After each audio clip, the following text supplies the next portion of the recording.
Hi to all my beautiful Sagittarius, welcome back to your reading and welcome back to your channel. So Sagittarius धनु राशि वालों, इस reading में मैं देखूंगी आपके पर्सन का कन्फेशन आपके लिए एंड कैसे वो व्यू कर रहे हैं, क्या मैसेजेस उस पर्सन की तरफ से। सो धनु राशि वालों, डबल टैप करके आप अलाइन हो सकते हो रीडिंग से। एंड अगर आपको पर्सनल रीडिंग लेने में इंटरेस्ट है तो उसके लिए आप डिस्क्रिप्शन चेकआउट कर सकते हो, मेल या फिर इंस्टाग्राम के थ्रू कॉन्टैक्ट कर सकते हो। सो आई एम हियर टू सी कि आपके पर्सन की मैसेजेस, फीलिंग, कन्फेशन एंड कैसे वो आपको व्यू कर रहे हैं राइट नाउ, वो मैं यहाँ देखने वाली हूँ। तो पहली एनर्जी निकल के आई है आपके लिए 5 ऑफ कप्स। तो कहीं ना कहीं एक इमोशनली जो एम्प्टीनेस होता है लाइफ में बिना सोलमेट के, ओके, और जीवन डगमग जैसे डोल रहा है, वो चीज़ यहाँ पे क्लियरली आप देख सकते हो। 5 ऑफ कप्स है और 2 ऑफ वॉन्ड्स है। तो जगल कर रहे हैं ये पर्सन इमोशनली, यहाँ पे बहुत इमोशनल अप्स एंड डाउन्स का इनको सामना करना पड़ रहा है, ठीक है। हालांकि इनके लाइफ में बहुत सारी प्रायोरिटीज़ है जिसको कि पूरा करना है, टाइम मैनेज करके चीज़ों को करना है। देयर में भी वो बहुत सारी चीज़ें कर रहे हो सकते हैं आपके person, but in between all this things यहाँ पे ये चीज़ क्लियर दिखाई दे रहा है कि आपके पर्सन बहुत ही ज़्यादा रिग्रेशन की एनर्जी में है, प्लस डिसअपॉइंटेड है, ठीक है। आपके पर्सन जो है कि बहुत ज़्यादा डिसअपॉइंटेड यहाँ दिखाई दे रहे हैं। This relationship has not turned out जैसा कि उन्होंने सोचा था, ठीक है। तो यहाँ पे ये है, उस चीज़ को एक्सेप्ट करने की कोशिश कर रहे हैं। सी कैसे कार्ड्स 3 ऑफ सोर्ड्स का आया रिलेशनशिप की रीडिंग में, 3 ऑफ सोर्ड्स का कार्ड खुद से जंप करके आया है। तो यहाँ पे ये पर्सन जो है कि बहुत ज़्यादा इमोशनली, मैंने कहा ना, इमोशनली कंफ्यूज्ड है, प्लस यहाँ पे इमोशनली यहाँ रिग्रेट कर रहे हैं, इमोशनल पेन के थ्रू ये पर्सन गुजर रहे हैं। इनको लग रहा है कि शायद ये रिलेशनशिप में कम्प्लीटली सेपरेशन का टाइम आ चुका है या सेपरेट होने का टाइम आ चुका है। And because of all this reasons ये पर्सन बहुत ज़्यादा डिप्रेस्ड दिखाई दे रहे हैं। एंड उनको लग रहा है कि उन्होंने आपको कम्प्लीटली खो दिया, दे हैव लॉस्ट यू, ठीक है। एंड दैट इज़ वाई यहाँ पे ये चीज़ दिखाई दे रही है। ये जो लॉस की एनर्जी, ये जो 3 कप्स या इमोशंस गिर गए हैं, वो उस चीज़ की वजह से एक्सेप्ट नहीं कर पा रहे हैं या मूव ऑन नहीं कर पाए हैं या कर पा रहे हैं। एंड यस, डेफिनेटली एक बहुत ज़्यादा एनजाइटी, डिसअपॉइंटमेंट मिला है इस रिलेशनशिप से उनको। ऑलराइट, मैंने कहा ना, ये पर्सन मूव ऑन नहीं कर पा रहे, ये पर्सन ऐसी कंडीशन में पहुंच गए हैं। बिकॉज इस पर्सन को देख सकते हो आप, ऐसी कंडीशन में है जहाँ इसके हाथ बंधे, आंख बंधे, एंड बॉडी मूव नहीं कर सकती है और चारों तरफ सोर्स ही है। तो बिना ऐसे अंदाज़ा कोई नहीं चल सकता। तो ये इस तरीके से लग रहा है कि ये ऐसी जगह स्टक हो गए हैं यहाँ पे, इस कनेक्शन में ये फील कर पा रहे हैं where they can not move on. ये ऐसा नहीं है कि मूव ऑन करके चीज़ों को आगे लेके जा सकते हैं या फिर मूव ऑन करके कहीं और ऑप्ट कर ले या फिर कहीं अपने आप को और इंगेज कर ले या और ऑप्शन कंसिडर कर ले। I think this is not possible for them right now कि ये अपने नेगेटिव थॉट्स को या फिर जो भी इस स्टेज, इस कंडीशन में रिलेशनशिप पे पहुंचे हुए हैं, कि उस ट्रैप से बाहर आ सके। स्पेशली मेंटली इतने ज़्यादा ट्रैप्ड ये पर्सन हो चुके हैं, तो आप पे गिव अप नहीं कर सकते हैं, ये पर्सन मूव ऑन नहीं कर सकते। तो it's a high high energy of that. Alright, यहाँ पे दिखाई दे रहा है वी हैव, ओके। तो ये मैनिफेस्ट कर रहे हैं कि ठीक है, धीरे धीरे ही जो है कि इस रिलेशनशिप में स्टेबिलिटी आए, क्योंकि पेज ऑफ पेंटिकल की एनर्जी स्लो एनर्जी है। तो दे आर लिटरली मैनिफेस्टिंग। यहाँ पे 2 कार्ड्स है, स्टार का कार्ड है और पेज ऑफ पेंटिकल का कार्ड है। ये दोनों ऐसे कार्ड्स है जो आपके लिए बता रहे हैं कि कहीं ना कहीं उनको लगता है कि ठीक है, ये रिलेशनशिप में आप बहुत ज़्यादा एक बार एनर्जी नहीं दे सकते या फिर सारे कमिटमेंट्स को पूरा नहीं कर सकते या सारी बातों को नहीं मान सकते। तो कहीं ना कहीं इस पर्सन को ये भी फील हो रहा है कि बहुत स्लो लेवल पे ही चीज़ें चले, या बहुत आराम आराम से चीज़ों को लेके जाना चाह रहे हैं।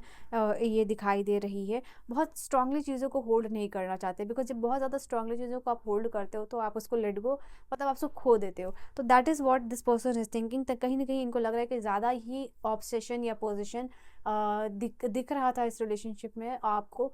And that is why time और स्पेस यहाँ पे क्रिएट करने की कोशिश की है आपने। That is okay, but completely let go करना इस रिलेशनशिप को is not the solution. That is what they are feeling, ठीक है। वो ये चीज़ को फील कर पा रहे हैं। एंड कहीं ना कहीं एक अम्बिशन है, एक डिज़ायर है वापस से आने की, वापस कनेक्ट करने का आपसे और उस रिलेशनशिप को हील करने का। कहीं ना कहीं ये रिलेशनशिप जो है कि फॉर सम ऑफ यू ये रीज़न हो सकता है आपकी वजह से ये पर्सन स्पिरिचुअल हुए हैं, इनके थॉट्स जो है भगवान की तरफ या रिलीजन की तरफ या स्पेसिफिक ये सारी चीज़ों की तरफ पॉजिटिव हुआ है, ठीक है। They have started to trust God again because of you. तो पॉसिबिलिटी ये हो सकती है। और क्या एनर्जीज है आपको, और कैसे व्यू कर रहे हैं वो पर्सन राइट नाउ, आपको कैसे व्यू कर रहे हैं। ओके,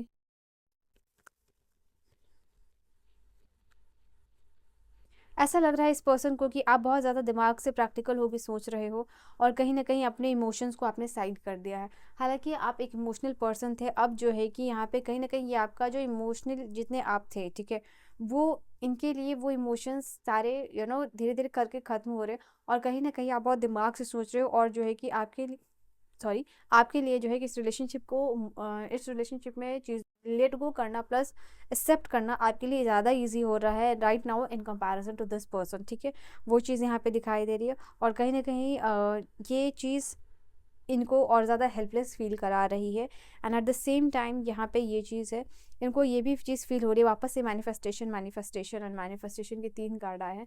तो कहीं ना कहीं सबकॉन्शियसली आप भी मैनिफेस्ट कर रहे हो कि इस रिलेशनशिप से निकल के या फिर इस रिलेशनशिप में स्टेबिलिटी आए, बट कहीं ना कहीं चीज़ें क्लियर हो। सबसे इंपॉर्टेंट चीज़ है कि चीज़ें क्लियर हो, कन्फ्यूजन में ना आप रहो ना ये पर्सन रहे। तो इस रिलेशनशिप का क्लोजर जो है या फिर आगे क्या होगी चीज़ें, वो चीज़ आपको भी जितनी चाहिए, जितना डेस्परेट आप हो रहे हो उस चीज़ के लिए, उतना ही वो पर्सन भी होते हुए दिखाई दे रहे हैं। आपको ये सोच रहे हो कि शायद आपने मूव ऑन यहाँ पे कर लिया है। I am going to take some messages from this person so that you can know their energy और आपको कैसे व्यू कर रहे हैं और इस पर्सन की तरफ से आपके लिए और क्या एनर्जीज है। Let's see, will I see you again, क्या ये वापस आपको देख पाएंगे? When I oh sorry, I see you when I close my eye. जब ये आंखें बंद करते हैं तो ये पर्सन आपको व्यू करते हैं। I don't want to be the reason you cry. ये पर्सन सोचते हैं कि ये वो रीज़न नहीं बनना चाहते जिसकी वजह से आप रो, ठीक है, और ये चाहते भी नहीं कि आप रो, but specially they don't want कि आप रो उनकी वजह से। ये पर्सन ट्रस्ट करते हैं।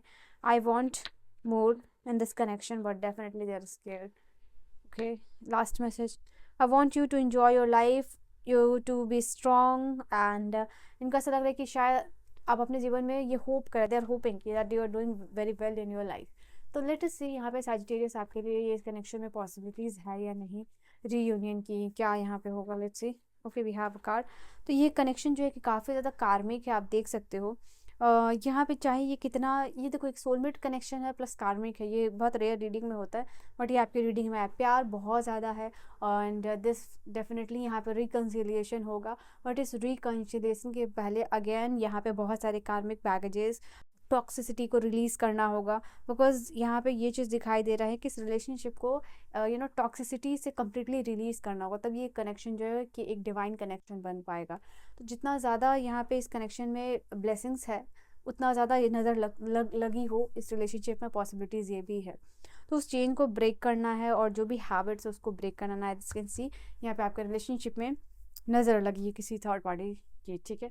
सो मेक श्योर जब आप इस चीज़ को रिमूव कर लो then you will claim this energy of reunion. 666 के साथ डिवाइन को ही मैसेज दीजिए, क्योंकि आपके पर्सन ऑलरेडी कम्युनिकेट करना चाह रहे हैं, ठीक है, बट इतनी क्लैरिटी नहीं है कि वो आपको कम्युनिकेट करे, या करेज या हिम्मत नहीं है। तो अपने सोलमेट कनेक्शन को क्लेम करने के लिए 666 ज़रूर क्लेम कीजिएगा। And this was your reading. I will see you guys in the next video. Bye bye.